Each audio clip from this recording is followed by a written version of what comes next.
তোর কত রঙ্গ দেখবো বল, মা তোর কত রঙ্গ দেখবো বল।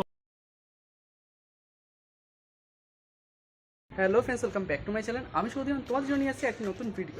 আজ আমি চলে এসেছি ব্যারাকপুর, এবং ব্যারাকপুর কেন এসেছি সেটা তো তোমরা এতক্ষণে বুঝতে পেরেই গেছো। ব্যারাকপুর ঝাপারপুরে কিন্তু হতে চলেছে আজ 15 হাত উচ্চ বড় মায়ের পুজো। তো সেই পুজো সম্পর্কে তোমাদের জানাবো এই ভিডিওর মধ্যে দিয়ে, এবং কিভাবে তোমরা আসবে এবং মেলা কতদিন চলবে সমস্তটা থাকছে কিন্তু এই ভিডিওতে। আর তার সঙ্গে থাকছে কিন্তু মায়ের দর্শন, এবং মায়ের যেখানে ভোগ তৈরি হচ্ছে, কী কী ভোগের পদ থাকছে, এবং ভোগ কী কী রান্না হয়েছে, এবং মায়ের সামনে থেকে দর্শন সবটাই কিন্তু থাকছে এই ভিডিওতে। তো ভিডিওটা একদমই মিস করো না, প্রথম থেকে শেষ অবধি দেখতে থাকো। তো চলো বেশি কথা না বলে ভিডিওটি শুরু করা যাক। তো দেখতেই পাচ্ছ চলে এসেছে কিন্তু 15 হাত উচ্চ কালী মন্দিরের একদম কিন্তু সামনে। তো দেখতেই পাচ্ছ 15 হাত উচ্চ কালী মন্দির, জাফরপুর, কালীতলা লেখাই রয়েছে। তো চলো সামনে যাই এবং মন্দিরের ভেতরে গিয়ে তোমাদের মাকে দর্শন করে দিচ্ছি। বন্ধুরা, আমরা কিন্তু চলে এসেছি এই মুহূর্তে ব্যারাকপুর জাফরপুরের 15 হাত উচ্চ কালী প্রতিমার যে মন্দির, সেই মন্দিরের সামনে দেখতে পাচ্ছ মায়ের মূর্তি কিন্তু রয়েছেই এখানে। আর খুব সুন্দরভাবে কিন্তু সাজিয়ে তোলা হয়েছে মাকে, খুব সুন্দর কিন্তু গোল্ডেন যে সাজ, সেই গোল্ডেন সাজে কিন্তু সেজে উঠেছে মা। এবং দেখতে পাচ্ছ ফুলের মালা কিন্তু অলরেডি মাকে পরানো হয়ে গেছে। প্রত্যেকটি জবা ফুলের মালা কিন্তু 20 অবস্থায় রয়েছে। তো কাল রাতেই মাকে কিন্তু সমস্ত সাজ তৈরি করে দেওয়া হয়েছে, যেহেতু আজ কিন্তু মায়ের পুজো। তো সব কিছু কিন্তু গুছানো হচ্ছে। যদি তোমাদের বাইরের দিকটা দেখায়, তো বাইরের দিকে দেখতে পাচ্ছ প্রচুর দর্শনার্থী কিন্তু আর কি পুজো দিচ্ছে, ধূপধুনো দিয়ে। এদিকে অনেক কিছু কিন্তু হচ্ছে, বাইরে প্রচুর দর্শনার্থী রয়েছে। আর তার সাথে কিন্তু মায়ের যে মূর্তি সেটাও কিন্তু সেজে উঠেছে। আর এখানে দেখতে পাচ্ছি পুজোর সমস্ত কিন্তু সরঞ্জাম কিন্তু গোছানো রয়েছে, যেহেতু আজ কিন্তু মায়ের পুজো রয়েছে। তো দেখতেই পাচ্ছ খুব সুন্দর কিন্তু লাগছে। এখানে কিন্তু রয়েছে মহাদেব, এবং দুপাশে কিন্তু যে ডাকিনী যোগিনী আমরা জানি সেইটা রয়েছে কিন্তু। এবং এই হচ্ছে কিন্তু মায়ের মূর্তি, খুব সুন্দর কিন্তু লাগছে। তোমাদের যদি মায়ের মুখ দেখাই, তো দেখতেই পাচ্ছ এই হচ্ছে কিন্তু মায়ের মুখমণ্ডল, খুব সুন্দর কিন্তু লাগছে দেখতে। তোমরা দেখতেই পাচ্ছ খুব সুন্দর কিন্তু লাগছে মায়ের মুখ। আর আজ কিন্তু রয়েছে মায়ের পুজো, তো খুব সুন্দরভাবে কিন্তু সাজিয়ে তোলা হয়েছে। এবং দেখতেই পাচ্ছি আমরা খুব সুন্দরভাবে কিন্তু যে মালা পরিধান, সেই মালাও কিন্তু মাকে পরানো হয়ে গেছে, আমরা দেখতেই পাচ্ছি। তোমরা খুব সুন্দরভাবে কিন্তু এই জায়গাটা ফুটিয়ে তোলা হয়েছে, দেখতে পাচ্ছ। এই হচ্ছে কিন্তু মন্দির। আর মায়ের উচ্চতা কিন্তু রয়েছে 15 হাত। দেখতে পাচ্ছ মায়ের হাতে যে চাঁদমালা রয়েছে সেখানেও কিন্তু লেখা রয়েছে 15 হাত বড় মা। তো দেখতেই পাচ্ছ কিন্তু ইতিমধ্যেই শিবের যে মুখমণ্ডল, তারই কিন্তু সামনে দেখতেই পাচ্ছ শিবকে কিন্তু আকন্দ ফুলের যে মালা, বেশ অনেকটাই বড় কিন্তু রয়েছে আকন্দ ফুলের মালা, সেই আকন্দ ফুলের মালা কিন্তু পরানো হয়ে গেছে। এবং প্রত্যেকটা মালা এবং সাজসজ্জা কিন্তু অলমোস্ট কমপ্লিট, কারণ এত বড় প্রতিমা কে কিন্তু যে দেখতে পাচ্ছ তোমরা এই মালাগুলো পরানো হয়েছে। এই সামনেটাই কিন্তু অ্যাকচুয়ালি যে কাঠের যে স্ট্রাকচার, সেই মাচা বেঁধে তারপরে কিন্তু উপরে উঠে সমস্ত জুয়েলারি এবং এই যে সাজ, মায়ের গোল্ডেন যে সাজ হয়েছে ডাকের সাজের মতো, সেই সাজ এবং মায়ের যে অর্নামেন্টস রয়েছে এবং যে অস্ত্র বা যে সমস্ত কিছু রয়েছে মালা, এগুলো কিন্তু সমস্ত কিছু কিন্তু এই মাচা বেঁধেই করা হয়। তো মাচাটা কিন্তু তারপরে খুলে দিতে হবে, তো কারণ আজ কিন্তু পুজো। তো সেই জন্য কিন্তু কালকে কিন্তু সমস্ত যে মালা সেগুলো কিন্তু মাকে পরানো হয়ে গেছে, তোমরা দেখতেই পাচ্ছ। এবং সমস্ত যে জবা ফুলের মালা তোমরা যদি দেখতে পাও, তো সমস্তটা কিন্তু 20 অবস্থায় রয়েছে, কারণ আজ কিন্তু সেই কুড়িগুলো সেগুলো ফুটবে এবং দেখতে কিন্তু আরও সুন্দর লাগবে। এবং দেখতেই পাচ্ছ মায়ের অপূর্ব কিন্তু লাগছে এই সাজ। তো রাতের আলোয় কিন্তু আরও সুন্দর লাগবে, এবং তোমরা কিন্তু দূর থেকে দেখতে হবে। এবং তার সাথে কিন্তু এখানে কিন্তু সামনে পুজো নেওয়া চলছে, তোমরা দেখতেই পাচ্ছ। এখানে কিন্তু মায়ের সমস্ত ভক্তরা কিন্তু পুজো দিচ্ছে, এবং সামনে কিন্তু রয়েছে মেলা। তো মেলা একটু পরে তোমাদের সঙ্গে শেয়ার করবো। তার আগে তোমাদের মন্দিরের ভেতর থেকে মায়ের দর্শন করে দিলাম। তো দেখতেই পাচ্ছ এই হচ্ছে কিন্তু মায়ের পা। তো তোমরা এটাও দর্শন করে দিলাম তোমাদের, খুব সুন্দর কিন্তু লাগছে দেখতে। তো প্রত্যেক মায়ের পায়ে কিন্তু খুব সুন্দর, তো দেখতেই পাচ্ছ তোমাদের দর্শন করালে। এবং তার সঙ্গে কিন্তু রয়েছে এখানে মায়ের পায়ে যে থাকে দিচ্ছে, তো সেইটাও কিন্তু রয়েছে, আমরা দেখতেই পাচ্ছি। আমরা দেখতে পাচ্ছি শিবের হাতে যে ত্রিশূলটি রয়েছে, তার সঙ্গে কিন্তু পিতলের একটি ত্রিশূল এবং ডমরু আমরা কিন্তু দেখতে পাচ্ছি তার সঙ্গে। খুব সুন্দর কিন্তু লাগছে দেখতে।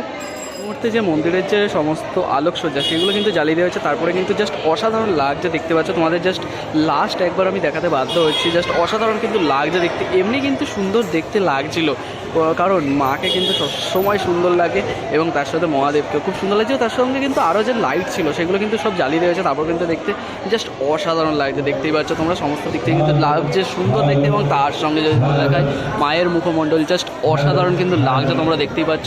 খুব সুন্দর কিন্তু লাগছে, আমরা দেখতেই পাচ্ছি।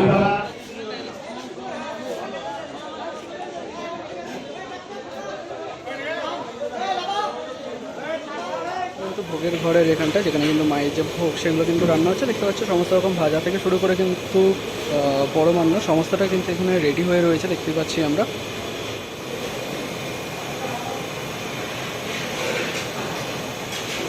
নমস্কার, আমি এই মন্দিরের পুরাতোচ্চ কালী মায়ের মন্দিরের আমি ঠাকুর পুরোহিত।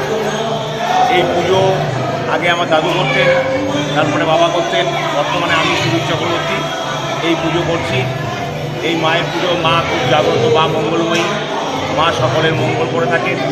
আমাদের এই পুজো উপলক্ষে প্রত্যেক বছর বহু ভক্তবৃন্দ, বহু দূর দূরান্ত, আমাদের রাজ্যের বাইরে থেকেও বহু ভক্তবৃন্দ আসেন এবং তারা যে যা মানত করেন এই পুজো উপলক্ষে তাদের সব মানতই তাদের পূরণ হয়।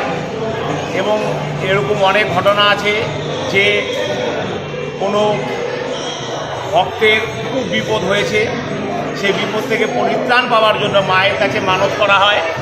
মা তার বিপদ দূর করে এবং সে সুস্থ যায়। এমনও ঘটনা আছে, এক ব্যক্তি প্রায় 100 ফুট নারকেল গাছের উপর দিয়ে পড়ে গেছিল, পড়ে গিয়ে সে বাঁচারই কথা নয়। সে ঘটনা বললে আমাদের এখনও শিহরণ জাগে, গা কাটা দিয়ে ওঠে। পড়ে যাওয়ার পরে আজ থেকে 5-6-7 বছর আগেকার ঘটনা বলছি। রাত্রি বাজে 3টে, ওরা বাচ্চা ছেলেরা নারকেল পাড়তে উঠেছিল, গাছ থেকে পড়ে যায়। পড়ে যাওয়ার পরে গ্রিলের মধ্যে ঢুকে যায়, গ্রিলে বল্লমের মতো ছিল, সেখানে পুরো ঢুকে যায়। ঢুকে গিয়ে ছেলেটি সেন্সলেস হয়ে যায়, সারা শরীরে 72টা সেলাই পড়ে। তখন মাকে ডাকা হয়। সেই সময় মেলার মধ্যে, আপনারা মেলা দেখলে বুঝতে পারবেন রাস্তাঘাট কেমন শুরু হয়ে গেছে। হঠাৎ মাকে ডাকার পরে একটা 407 গাড়ি চলে আসে ওই রাত্রি ভোর 3টের সময়। ওই গাড়িওয়ালা একবারও বারণ করলো না যে আমি ওই পেশেন্টটাকে নিয়ে যাব না। পেশেন্টটা সবাই ভাবছিল যে সে মারাই গেছে, কিন্তু মাকে যেহেতু ডাকা হয়েছে, মায়ের আশিসে, মায়ের এই অসীম করুণায় ছেলেটি ফিরে এসেছে। ছেলেটি এখন সুস্থ আছে, সে এখন আবার মেলায় আসছে।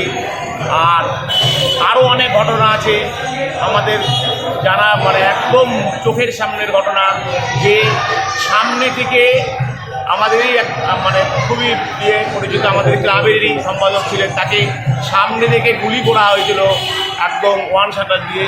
সেই গুলিতে সে বাঁচারই কথা ছিল না।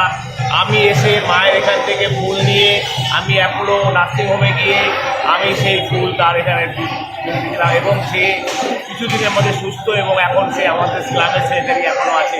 এই মায়ের অসীম করুণা, অনেকের বিয়ে হয় না, এদিক ওদিক যায়, কিন্তু এখানে এসে মায়ের এখানে একবার এসে বলে তার বিয়ে হয়।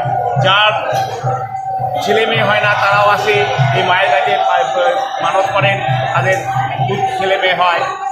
এই মায়ের যে যা চায় মা তাকে পূরণ করে। এই মা হচ্ছে মঙ্গলময়ী, মা সকলের মঙ্গল করেন। আমাদের এই মায়ের পুজোটা শুরু হয়েছিল আজ থেকে প্রায় কয়েকশো বছর আগে। বাংলাদেশের মনমোহন সিং জেলায় দেবেন রায় শাস্ত্রী তার পরিবার নিয়ে বাস করতেন। দেবেন রায়ের কোনো সন্তান ছিল না। শোনা যায় তাদের সন্তান ভূমিষ্ঠ হওয়া মাত্র মারা যেত। এই অবস্থায় তাই তারা খুবই দুঃখী ছিলেন। তখন একদিন তারা মা কালীর মানত করেন, মায়ের কাছে বলেন, মা আমাদের যদি সন্তান হয় এবং ভালোভাবে বেঁচে থাকে আমরা তোমার পুজো দেব। কিছু দিন পরেই দেবেন রায়ের একটি পুত্র সন্তান জন্ম হয়। তার কয়েক বছরের মধ্যেই দেশ বিভাগের ফলে দেবেন রায়ের পরিবার ভারতবর্ষের পশ্চিমবাংলার ব্যারাকপুরে আমাদের এখানে এক বাড়িতে আশ্রয় পায় ভাড়াটিয়া হিসাবে। তখন দেবেন রায় সেই পুজো যেহেতু দিতে পারে না, একদিন দেবেন রায়ের স্ত্রী ঘুমের মধ্যে মায়ের দৈববাণী শুনতে পায়। মা বলেন, কি হলো, ভুলে গেলি তুই আমার পুজো দিলি না, তোর সামনে ওর বিপদ ঘনিয়ে আসে। তখন দেবেন রায় স্ত্রীর ঘুম ভেঙে যায়। পরের দিন সকালবেলা তার স্বামীকে সব কথা বলেন এবং দেবেন রায় এবং তার স্ত্রী এলাকার যারা গণ্যমান্য ব্যক্তি ছিল তাদের সবাইকে কাছে এসে এই কথা জানান। এলাকার তখন সেই সময়কার পণ্ডিতগণ বিধান দেন, যেহেতু ছেলের বয়স সেই সময় 14 বছর অতিক্রম করে গেছে, তাই 14 হাত মূর্তি করে পুজো দিতে হবে। সেই সময় এত যন্ত্রের, তখন তো এত বাড়িঘর ছিল না, সকলের প্রচেষ্টায় সহযোগিতায় 14 হাত মূর্তি করে পুজো করা হয়। 1 বছর পুরে পুজো করার পরে তার পরের বছর পুজো বন্ধ থাকে। তারপরে বন্ধ থাকার পরে 1 বছর পরে কালীতলা উন্নয়নী ক্লাব এই পুজোর দায়িত্ব নেয় এবং যেহেতু 1 বছর পুজো বন্ধ থাকে, মায়ের মূর্তি 1 হাত বৃদ্ধি করে 15 হাত উচ্চ কালী পুজো আয়োজন করে এবং সেই থেকে এইখানকার জায়গার নাম হয়ে যায় 15 হাত কালীতলা। সেই থেকে এই 15 হাত উচ্চ কালী পূজা হয়ে আসছে। এবং আবারও বলছি, এই মা সবার জন্যে করুণা করে থাকেন, মা সকলের মঙ্গল করে, মা মঙ্গলময়ী। তাই আপনারা আসুন আমাদের এই 15 হাত উচ্চ কালীতলায় ব্যারাকপুরের বড় মাকে দর্শন করুন। দর্শনেই আপনার বুঝতে পারবেন এবং মার কাছে যা মানত করবেন সকলের বলবেই করবেন। দেখতে পাচ্ছি আমরা যে সামনেই মায়ের মন্দিরের একদম সামনেই দেখতে পাচ্ছি আমরা একটি মেলা রয়েছে। এই মেলা কতদিন ব্যাপী চলতে পারে? এই মেলাটা আগে 1 মাস ব্যাপী হতো, কয়েক বছর আগে। তারপরে আমাদের আপনার রাস্তা ওপাশে পাশে যে জায়গাগুলো দেখতে পাচ্ছেন সেগুলি এই সেগুলির মধ্যে মেলা বসতো। সেই সময় আমরা তখন অনেক ছোট। এই মেলাটা এখন আপাতত 15 দিন চলে। 15 দিন বলা হয়, কিন্তু আরও বেশি দিন থাকে। বহু দর্শনার্থী এই মেলায় আসেন, মায়ের ভক্তরা আসেন, মায়ের কাছে পুজো দেন। আজকে সারা রাতব্যাপী পুজো চলবে এবং সেই সাথে বাতাসা হরিলুট চলবে, চণ্ডীপাঠ হবে, ঠাকিরা তাদের প্রদর্শন করবেন। তাই সকল ভক্তদের কাছে জানানো হচ্ছে, আপনারা একবার কালীতলার এই বড় মাকে দর্শন করুন। দর্শনেই বুঝতে পারবেন এই মায়ের কি অসীম করুণা। তাই সকলকে আমন্ত্রণ জানাই। আমি এই 15 হাত উচ্চ কালী পুজোর পুরোহিত হিসাবে। আপনারা সকালে আসুন, মায়ের মূর্তি দর্শন করুন, মাকে পুজো দিন। আলাদা করে আপনারা নিজ নিজ মানত পূরণ করুন। ধন্যবাদ, ভালো থাকবেন। জয় ব্যারাকপুরের বড় মা, জয় মা মঙ্গলময়ী, মা সকলের মঙ্গল করুন।